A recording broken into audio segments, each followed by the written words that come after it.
ﷺ said, عَجَبًا لِأَمْرِ الْمُؤْمِنِ فَإِنَّ أَمْرَهُ كُلُّهُ خَيْرٌ. Strange is the matter of the believer, for anything that happens to him or her is good, subhanallah. He said, إِنْ أَصَابَهُ خَيْرٌ شَكَرٌ وَإِنْ أَصَابَتْهُ ضَرَّاءَ صَبَرٌ.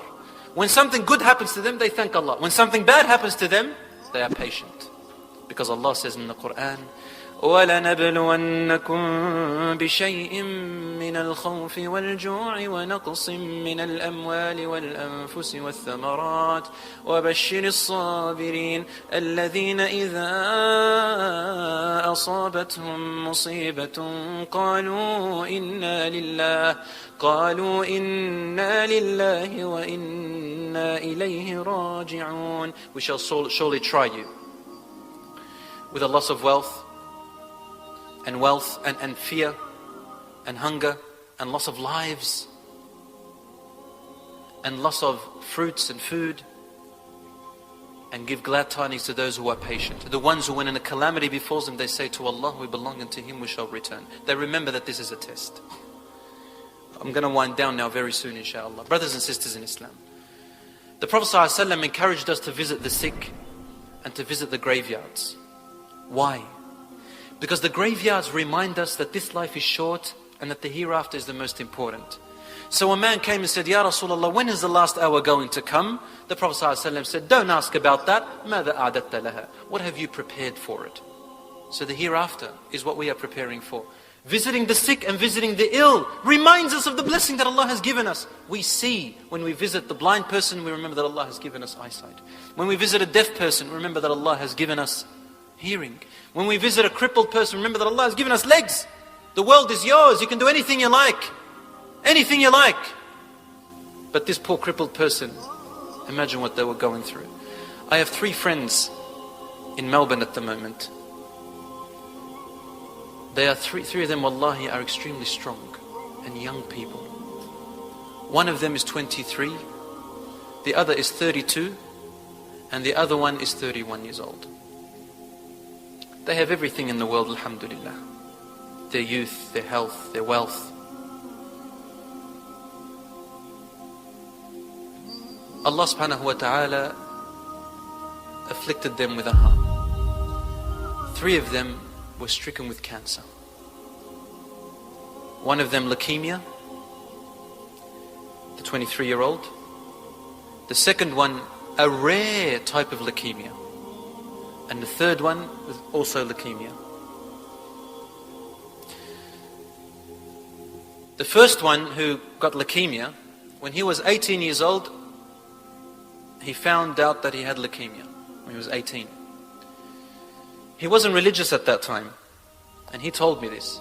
He said he went home and started to cry and wail and say, what have I done? Why did I deserve this? Why? He began to have doubt about his own faith. He said, a few months later I went back to the doctor and it was all gone. It was all gone. But he was almost about to do kufr. And he was gone. So after that, he actually became thankful to Allah. He started worshipping and became more religious. He even grew his beard. And he became one of those who became very knowledgeable in the religion, alhamdulillah, and made da'wah to his family. I think over 20 members of his friends also became better Muslims, and one girl over the internet, he gave her da'wah and she became a Muslim as well. At the age of 22, he felt ill again, and leukemia came back into his body. It's in Allah's wisdom why this happened. But look at his state now. He said, brother, now I've got leukemia, but he is now thankful to Allah. He still worships Allah. He asked me, should I shave my beard? I said, be patient, brother. Just keep it, even if it's one last hair. He kept it. And he went through a great struggle, my dear brothers and sisters, for 8 months under chemotherapy. It's unimaginable what kind of pain they go through, ya akhwan. Yeah, and he takes out all their white cells that protect them from all the bacteria and viruses. That if he got a cold, a flu, he'll die from it if he doesn't go to the hospital within about 5 or 6 hours. He went through that. One time, one of his hoses that go into his heart, he has to keep it 24/7. It became loose and blood started to pour. He fainted and he was taken to an hospital, an emergency, and he thought he was going to die. Then he woke up and they said, if you were here half an hour late, you would have been dead.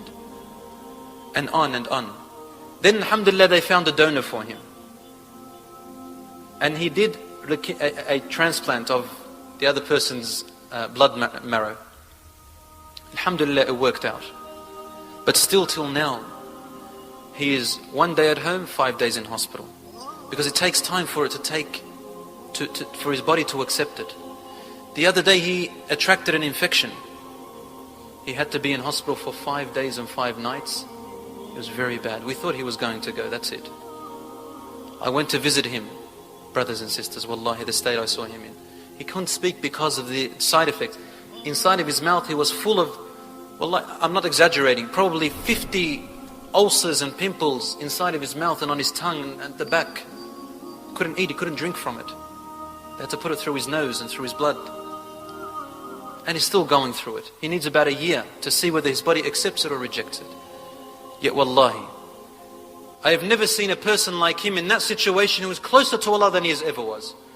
The second person, 32 years old, also attracted this rare type of leukemia.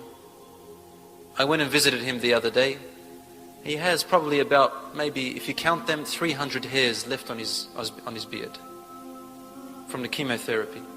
He was also admitted into the cancer institute or the cancer hospital because he had attracted a tiny virus which caused inflammation in his liver, and if he hadn't been there, 5 hours later he would have been dead. He is receiving a treatment worth $300,000. He said to me, I visited him, he said, it was a Friday evening and I had a little speech at the Preston Masjid, my usual Friday talks. I said, what would you like me to say to the people? He said, brother, he could barely talk of course. He said, brother, tell the people to thank Allah for the blessings that they have, their health. And what he was trying to say was also in this country, and I have to say it, that Allah subhanahu wa ta'ala has allowed us to be here in Australia, besides all the other negativities, at least this. He said, if I was back, he's a Turkish brother, he said, if I was back in Turkey, brother, I couldn't afford this treatment. It's a $300,000 treatment, the government's paying for it. I would have been dead by now. I said to him, it's the same in Lebanon. You could be in a critical condition. If you can't pay, they'll leave you outside until you die. He said, it is Allah who put them here. It's not the Australian government, it's Allah. So tell them to thank Allah for what they have and stop whining. The third brother, he was a revert to Islam. Lebanese, used to be Christian and converted to Islam. Married a good sister. And he became very wealthy. Allah gave him lots of wealth, ya ikhwan. Lots of wealth. In fact, one day he came up to me and said, brother, I have $60,000 sitting aside. If you want, I can lend them to you and just pay me them in after 10 years if you like. Or if you know anybody, I'll lend them. Such a beautiful heart. One day he came to the masjid and hugged me after a while and he said, brother, I've got cancer. Leukemia. The cancer went away and then came back. And then for about 2 years I couldn't see him. In hospital. And finally they found a donor for him and he got the bone marrow transplant. He had to stay in his house from memory 11 months. He wasn't allowed to leave his bedroom because if he did, he didn't have enough of his white blood cells to protect him against any virus or bacteria. He'd die within 5 hours. Subhanallah, you would think that he would move away from Allah.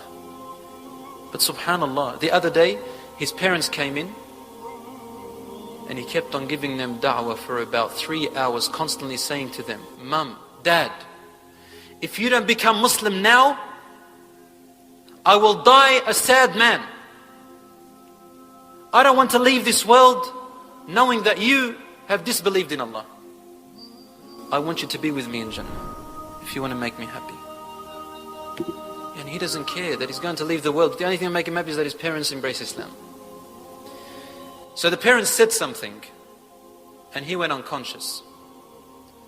The next day they brought the priest and he started throwing holy water on them, baptizing them again. He said, in case they, because they, you see, they did kufr, in other words. In case they made kufr, they went into Islam. So he started baptizing them, make sure that everybody's still a Christian. I applaud these brothers and I got a really great lesson from them. I don't know if I can be the same if I was in their position.